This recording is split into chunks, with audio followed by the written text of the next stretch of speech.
Dans Matthieu 5, le Seigneur dit « Heureux ceux qui ont faim et soif de la justice. » Heureux ceux qui ont faim et soif de la justice. C'est-à-dire que si tu es un élu, tu es un enfant du Seigneur, et que tu observes une injustice quelque part, eh bien, tu vas vouloir que la justice soit rendue, que la justice soit établie. Tu vas vouloir cela, et tu vas vouloir ça du fond de ton cœur, du fond de ton cœur. Il faut avoir cette faim et cette soif, comme quand on a faim, on a soif, on n'est pas tranquille. Hein.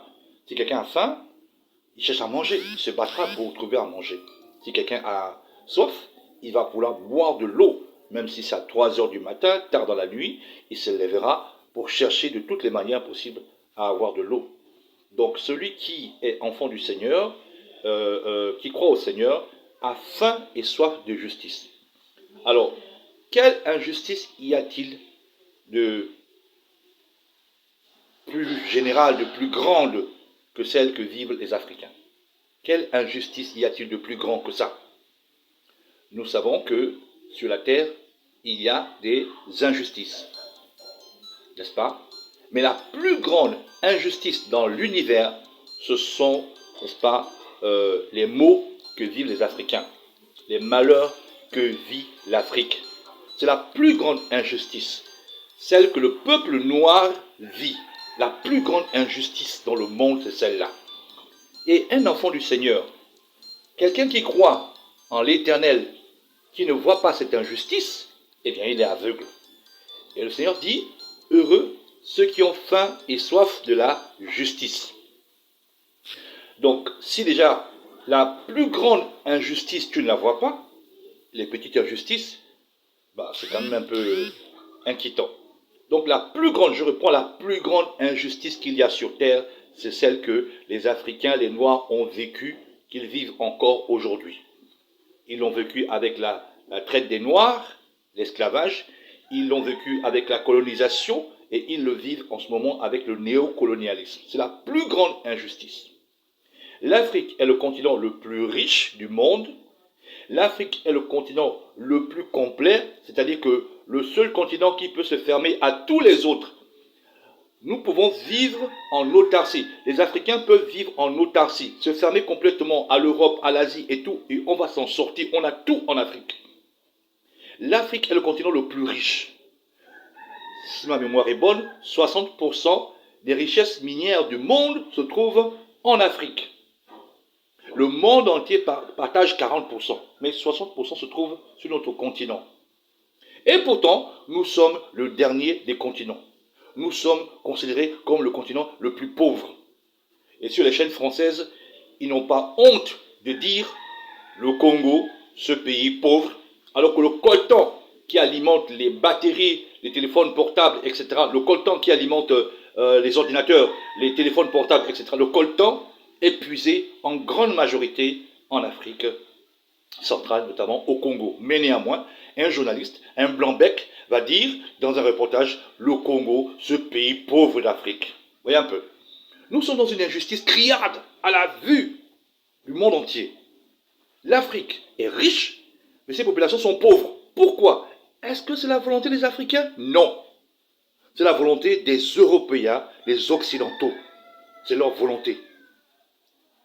Ils nous permettent juste de pouvoir manger, boire, dormir, nous amuser, etc. Ils encouragent beaucoup la distraction. Mais en principe, ils ne veulent pas qu'on se développe. Alors, l'Église ne parlera jamais de ça. Hein. L'Église dira que non, c'est ton temps de régner, c'est ton temps d'avoir te marier, c'est ton temps. L'Église ne parlera jamais de délivrance du peuple africain, jamais. Jamais. L'Église ne parlera jamais que l'Afrique doit s'émanciper, doit s'élever, doit jouir de ses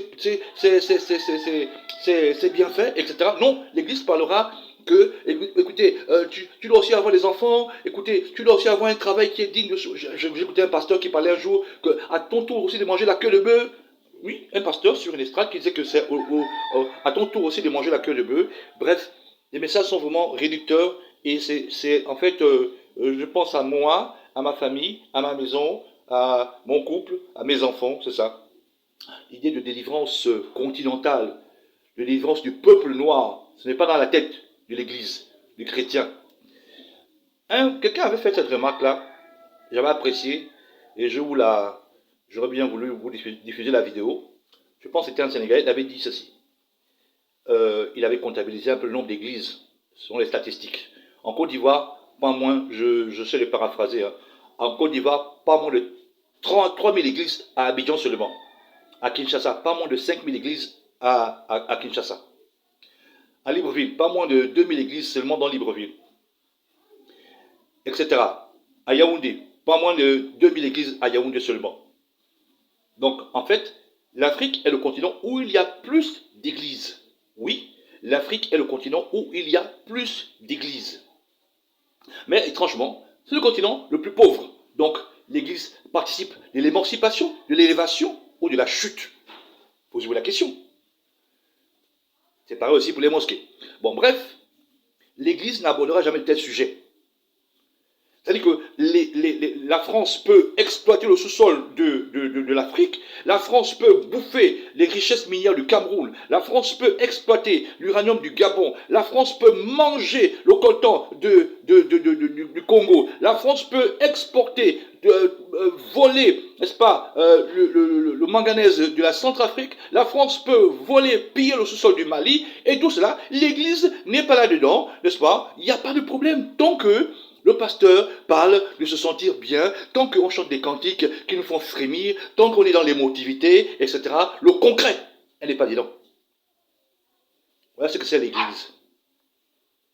Mais le Seigneur, nous bénissons son grand et puissant nom, il a promis à son peuple la délivrance.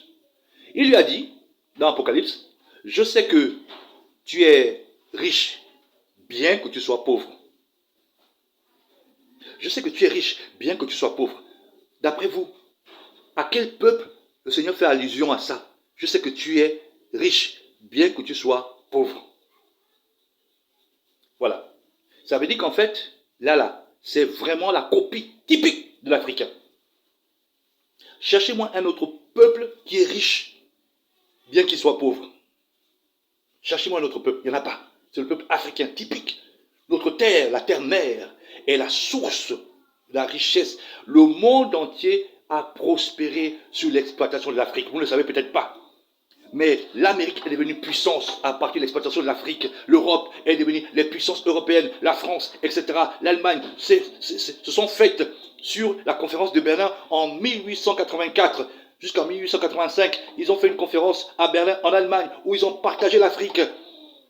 Et c'est suite à l'exploitation de l'Afrique que ces puissances se sont manifestées. Les Européens, les Occidentaux ne sont rien, sont nous les Africains. Alors, il faut comprendre ce qui se passe. Nous sommes le centre du monde. Nous sommes le cœur de la terre. C'est de nous qu'est née toutes les autres races. C'est de nous, nous les Noirs, nous les Africains. Il faut que les Africains ouvrent les yeux. Nous avons été colonisés, esclavagisés, mais ça doit prendre fin. Et je dis ceci à toutes les mamans africaines, je vous en prie. Tu as un enfant dans le ventre qui a à naître. Ne lui donnez pas un prénom français ou américain. Donnez-lui un nom africain. Réveillez-vous. Sortez de l'esclavage mental. L'esclavage mental. Hier, j'étais devant ma télévision. Je suivais des publicités sur une chaîne congolaise. Publicité de crèmes de beauté et tout ça. De crème, voilà. Lait de beauté. Tout c'était clair en 24 heures. Clair ceci, clair 6 mots. Clair. Vous voyez, c'est-à-dire que l'homme africain est esclave. Il a été mentalisé. On lui a fait croire que sa couleur de peau, cette couleur de peau que nous avons, est vilaine, est laide. Donc, tous les alchimistes, tous les chimistes européens viennent vendre ici, n'est-ce pas, leur crème éclaircissante, parce qu'ils savent que les Africaines ont un complexe d'infériorité devant la femme blanche. Une femme africaine, au lieu de se tresser, avec ses cheveux crépus, de se tresser, elle va mettre des mèches pour ressembler à quoi? À la femme blanche. Complexe d'infériorité. Mon frère, si tu vois une femme comme ça, mon frère, elle est malade. Même des chrétiennes, entre griffes, elle met faux cils, faux ongles, faux ongles, quoi encore? Qu'est-ce qu'il faut encore? Faux cheveux. Et elle vient adorer le Seigneur de la vérité. Donc elle est tout en faux, faux ongles, faux cils, faux cheveux, n'est-ce pas? Il paraît même qu'il y a les fausses fesses aussi, oui, les pantalons avec épongés et tout ça, voilà. Et puis elle vient adorer le Seigneur de la vérité. Frère, si tu vois une sœur qui aime les mettre les mèches, qui aime se maquiller, qui aime mettre les faux cils, les faux ongles, etc., quand elle paraît, eh bien sache que c'est une femme qui a un problème en elle-même, elle n'est pas guérie. Si tu veux la guérir, si tu es un docteur, vas-y, essaie de la guérir psychologiquement. Mais sinon, vaut mieux passer ton chemin en courant. Donc, ce que je dis, c'est quoi? C'est que l'heure est venue de l'homme africain, que l'homme africain se réveille. Et c'est ça le message que nous, les Israélites bantous, on a. C'est que le Seigneur a promis un éveil de son peuple, un réveil de son peuple, que son peuple reprenne son identité. Et c'est un peu, j'ai dit ceci, si tu es enceinte, ou alors, maman, tu vas faire un enfant, je sais que vous allez forcément faire des enfants, pour ceux qui n'ont pas encore, eh bien, ne donnez pas des noms européens, n'appelez pas votre enfant Christophe, ou bien Patrick, ou Gérard, car vos ancêtres, n'est-ce pas, ne sont pas les ancêtres des Européens. Christophe, tu ne sais pas qui c'était. Patrick, tu ne sais pas qui c'était. Christian, tu ne sais pas qui c'était. Gérard, tu ne sais pas qui c'était. Félicité, Mélanie, ce sont des Blancs d'abord qui ont porté ces noms-là. Ils ont transmis ça à leurs descendants et c'est venu jusqu'en Afrique. Maintenant, il faut dire que non, nous on avait nos ancêtres aussi. Prenez des noms africains. Je parle d'identité. Je parle d'identité. Ne blanchis pas ta peau. Ne frise pas tes cheveux. Tresse-toi. Reprenons notre identité d'Africain, d'Africaine. Sachez-le, tous les économistes disent ceci. L'avenir économique du monde entier se trouve en Afrique. Les économistes disent ceci. Je reprends. L'avenir économique du monde entier se trouve en Afrique. Pourquoi est-ce que quand le monde entier a été frappé par le coronavirus, l'Afrique n'a pas été touchée? Pourquoi? Pourquoi les Occidentaux se sont acharnés sur notre continent pour le détruire, pour tuer la population? Pourquoi? Ouvrez les yeux, peuple africain. Moi, je n'ai pas un message aérien, un message éthérique, un message bizarre, fumeux. Non, non, soyons concrets. Il faut qu'on reprenne notre position. D'abord, c'est d'abord une délivrance. Le Seigneur avait dit ceci, vous connaîtrez la vérité vous rendra libre. Il parlait dans le futur, elle vous rendra libre. Parce qu'en fait, qu'est-ce que disent les Juifs? Ils disent que mais on n'a jamais été esclaves, c'est ce qu'ils ont répondu. On n'a jamais été esclaves. Il dit, nous sommes descendants d'Abraham, on n'a jamais été esclaves. Clin d'œil à ceux qui nous ont avalé, comme moi aussi j'avais avalé l'esclavage en Égypte. Clin d'œil. Les gens ont répondu au Seigneur, on n'a jamais été esclaves. Et le Seigneur leur dit, vous connaîtrez la vérité et la vérité vous rendra libre. Pourquoi? Parce que il savait, le Seigneur, il savait très bien que le peuple d'Israël, donc les véritables, les Juifs, les Noirs, allaient être esclavagisés. Et ensuite, il y a une vérité, celle que nous diffusons actuellement, nous les Bantous israélites, et aussi les Kamites, qui sont un peu comme nous, mais c'est différent dans le fond. Et nous allions être esclavagisés, nous allions être amenés à être abaissés, à être, n'est-ce pas, enchaînés dans les chaînes d'abord physiques et ensuite dans les chaînes mentales. Parce qu'aujourd'hui, on appelle les chaînes physiques. On n'est plus enchaîné physiquement, n'est-ce pas? Oui, on est libre d'aller où on veut, mais mentalement, nous sommes toujours esclaves. Quand un Africain voit un blanc, il panique. Chez une famille blanche, quand la fille amène un noir, c'est un scandale. On est choqué, etc. Mais ici en Afrique, lorsque la jeune fille de 22 ans amène un monsieur de 75 ans, la famille est fière. On a un blanc dans la famille. Vous voyez un peu la difficulté, n'est-ce pas? La situation d'abaissement, d'humiliation, de ridicule dans laquelle le peuple africain se trouve. Il faut qu'on sorte de là. Personnellement, je suis sorti de là déjà. Chez moi, il n'y a pas de crème de blanchiment. Ni ma femme, ni mes enfants, mes filles, jamais. Ils ne mettent pas des mèches, jamais, ça n'existe pas. Reprenons notre identité, peuple africain.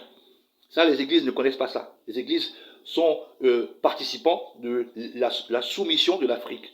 Parce que d'abord, la promotion du Jésus blanc là, parce qu'eux ils disent que Jésus était blanc, mais bien sûr, comment est-ce que vous allez contester la domination d'un peuple qui a la même couleur de peau que celui que vous adorez? Je réponds à la question, comment vous allez contester la domination, n'est-ce pas, la suprématie d'un peuple sur vous, un peuple qui a la même couleur de celui que vous adorez? Dieu est blanc, Jésus est blanc, Saint-Esprit aussi, peut-être qu'il est blanc aussi, mais en tout cas Jésus il est blanc, n'est-ce pas, selon les chrétiens. Et comment est-ce que vous allez dire non aux Français quand ils veulent prendre votre sous-sol, quand ils veulent exploiter vos richesses? Comment vous allez dire non? Puisque vous considérez que celui que vous croyez, en qui vous croyez, il a la peau blanche. Donc le christianisme est aussi un instrument n'est-ce pas, des Européens, des Occidentaux, pour dominer l'Afrique. Et donc, je dis aux véritables juifs, aux bantous, n'est-ce pas, qui ouvrent les yeux, n'est-ce pas, de sortir du christianisme. C'est un grossier mensonge et on peut le prouver. Je suis prêt à débattre avec n'importe qui pour prouver que le christianisme est un gros mensonge. Donc, l'heure de l'éveil est arrivée. Peuple africain, je vous en prie, ouvrez les yeux, arrêtez, n'est-ce pas, de boire ce néocolonialisme comme du petit lait, n'est-ce pas. Des efforts sont fournis par plusieurs, dans le monde entier, par plusieurs Africains. Je vous reprends les propos d'un scientifique blanc, voilà, qui disait qu'il avait créé donc un germe qui pouvait détruire uniquement les Noirs, qui pouvait tuer uniquement les Noirs. Et ils l'ont diffusé, ils voulaient le diffuser en Afrique. Et un autre blanc lui a demandé, mais pourquoi tu fais cela? Il a dit ceci, je sais que les Noirs domineront le monde. Et j'ai une fille. Quand ça arrivera, elle me demandera, papa, mais qu'est-ce que tu as fait? J'aurai au moins de quoi lui répondre. Vous comprenez un peu? Voilà pourquoi est-ce que tout est fait. Même l'actuel Israël, ça aussi vous ne le savez pas. La plupart des scientifiques qui travaillent pour la conception des virus et tout ça, etc., beaucoup sont des juifs. Des juifs, oui. Parce qu'ils savent où est le vrai peuple d'Israël. Ils savent que c'est nous le vrai peuple d'Israël. Ils nous haïssent. Dans le Talmud, leur livre saint, entre parenthèses, leur livre saint, ce n'est pas la Bible. Détrompez-vous. Le livre saint des Juifs, ce n'est pas la Bible, c'est le Talmud. La Bible, c'est en apparence. C'est pour séduire le monde entier. Leur livre saint, c'est le Talmud. Le Talmud a plus de valeur chez les Juifs que la Bible. Ils ont le Talmud, ils ont la Kabbale, le Sefer Yetzira et le Zohar. Ces livres-là, ce sont leurs livres.